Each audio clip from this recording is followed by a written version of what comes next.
శ్రీ మహాగణాధిపతయే నమః. శ్రీమాత్రే నమః. మాచిరాజ్ భక్తి ప్రేక్షకులందరికీ నమస్కారం. ఆగస్టు 17వ తేదీ నవగ్రహాల్లో సూర్యుడు కర్కాటక రాశిలో నుంచి సింహరాశిలోకి మారుతున్నాడు.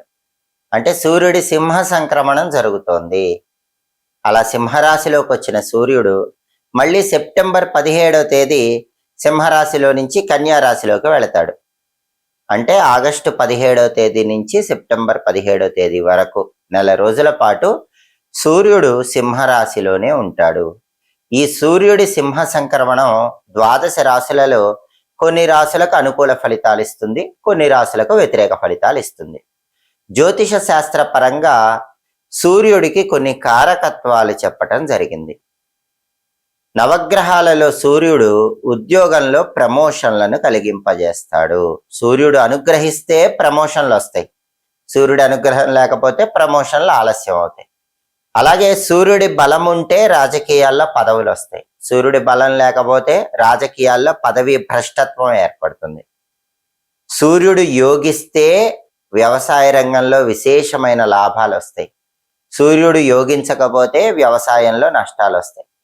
రవి బలం ఉంటే తండ్రితో అనుకూలత పెరుగుతుంది, తండ్రి తరపు ఆస్తులు తొందరగా వస్తాయి. రవి బలం లేకపోతే తండ్రితో వ్యతిరేకత పెరుగుతుంది, తండ్రితో గొడవలు ఎక్కువ వస్తాయి, తండ్రి తరపు ఆస్తులు రావటం ఆలస్యం అవుతుంది, తండ్రి తరపు బంధువులతో కూడా గొడవలు ఎక్కువగా వస్తూ ఉంటాయి. సూర్యుడి సంచారంలో మార్పు యోగిస్తే ఆరోగ్యం బ్రహ్మాండంగా ఉంటుంది, అనారోగ్యాలు తొలగిపోతాయి. సూర్యుడి సంచారం యోగించకపోతే ఆరోగ్య సమస్యలు వస్తూ ఉంటాయి. కాబట్టి ప్రమోషన్లకి, రాజకీయాలకి, తండ్రికి సంబంధించిన విషయాలకి, వ్యవసాయ రంగానికి, ఆరోగ్యానికి, వీటన్నిటికీ కూడా సూర్యుడు ప్రాతినిధ్యం వహిస్తాడు. సమాజంలో పరపతి, హోదా, గౌరవము, వీటన్నిటికీ కూడా సూర్యుడు ప్రాతినిధ్యం వహిస్తాడు. వీటిని కారకత్వాలు అంటారు. సూర్యుడు కర్కాటక రాశిలో నుంచి సింహరాశిలోకి రావటం, సూర్యుడి సింహ సంక్రమణం జరగటం అనేది 12 రాశుల వారి మీద ఈ కారకత్వాల పరంగా ప్రభావం చూపిస్తుంది. అయితే ఏ రాశులకు యోగిస్తుంది, ఏ రాశులకు యోగించదు అని ఎలా తెలుస్తుందంటే, జ్యోతిష శాస్త్రంలో గోచార గ్రంథాలని కొన్ని గ్రంథాలు ఉన్నాయి. వాటిలో గోచార దర్శిని అని ఒక గ్రంథం ఉంది. ఈ గోచార దర్శిని ఏం చెప్తుందంటే, ఎప్పుడైనా సరే మన జన్మరాశి నుంచి చూసుకున్నప్పుడు సూర్యుడు 3వ రాశిలో కానీ, 6వ రాశిలో కానీ, 10వ రాశిలో కానీ, 11వ రాశిలో కానీ ఉంటే యోగిస్తాడు. ఈ రాశుల్లో కాకుండా మిగిలిన రాశుల్లో ఉంటే యోగించడని గోచార దర్శిని అనే గ్రంథంలో చెప్పారు.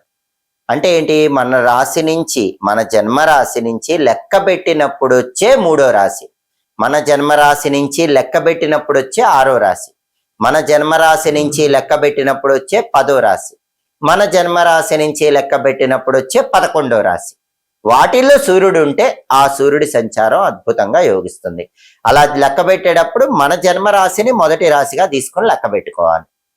కాబట్టి ఇప్పుడు సూర్యుడు కర్కాటక రాశి నుంచి సింహరాశికి మారుతున్నాడు. సూర్యుడి సింహ సంక్రమణం జరుగుతోంది. ఈ సూర్యుడి సింహ సంక్రమణము 12 రాశుల్లో ఏ రాశుల వారికి అనుకూల ఫలితాలు ఇస్తుందో, ఏ రాశుల వారికి వ్యతిరేక ఫలితాలు ఇస్తుందో, అనుకూల ఫలితాలు వచ్చే రాశుల వాళ్ళు అనుకూల ఫలితాలు పెరగాలంటే ఏం చేయాలో, వ్యతిరేక ఫలితాలు ఇచ్చే రాశుల వాళ్ళు వ్యతిరేక ఫలితాలు తగ్గాలంటే ఏం చేయాలో ఈ వీడియోలో మనం తెలుసుకుందాం. తదుపరి కుంభరాశి. కుంభరాశి వాళ్ళకి సూర్యుడి సింహ సంక్రమణం వల్ల వచ్చే ఫలితాలు పరిశీలిస్తే, కుంభరాశి నుంచి చూసుకున్నప్పుడు కుంభం, మీనం, మేషం, వృషభం, మిథునం, కర్కాటకం, సింహం. కుంభరాశి వాళ్ళకి సూర్యుడు 7వ రాశిలోకి వచ్చాడు, 7వ స్థానంలోకి వచ్చాడు. సూర్యుడి సింహ సంక్రమణం 7వ స్థానంలో జరుగుతుంది. కాబట్టి కుంభరాశి వాళ్ళకి 7వ స్థానంలో ఉన్న సూర్యుడు నెల రోజుల పాటు అక్కడే ఉంటాడు. కాబట్టి ఎలాంటి ఫలితాలు ఇస్తాడంటే, శాస్త్రంలో ఒక శ్లోకం చెప్పారు. 7వ స్థానంలో సూర్యుడికి సంబంధించి శాస్త్రంలో చెప్పిన శ్లోకం ఏంటంటే, సామంత జన విద్వేషం ధారాపీడ సుతామయ ఉత్సాహభంగ కార్యాణి గోచారే సప్తమే రవౌ అంటూ శాస్త్రంలో శ్లోకం చెప్పారు. ఏంటండి ఈ శ్లోకంలో ఉన్న అర్థం అంటే, సామంత జన విద్వేషం.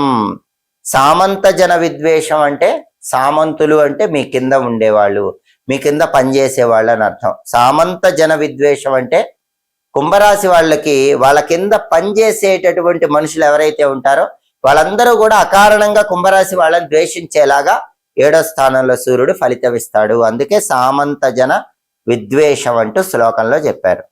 అలాగే ధారాపీడ సుతామయ అంటే అర్థం ఏంటంటే, ధార అంటే జీవిత భాగస్వామి, సుత అంటే సంతానం.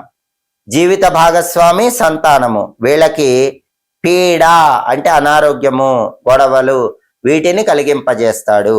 అలాగే ఉత్సాహభంగ కార్యాణి, ఏదైనా ఒక పని ప్రారంభించినప్పుడు పనిలో ఉత్సాహం లేకుండా ఫలితం ఇస్తూ ఉంటాడు.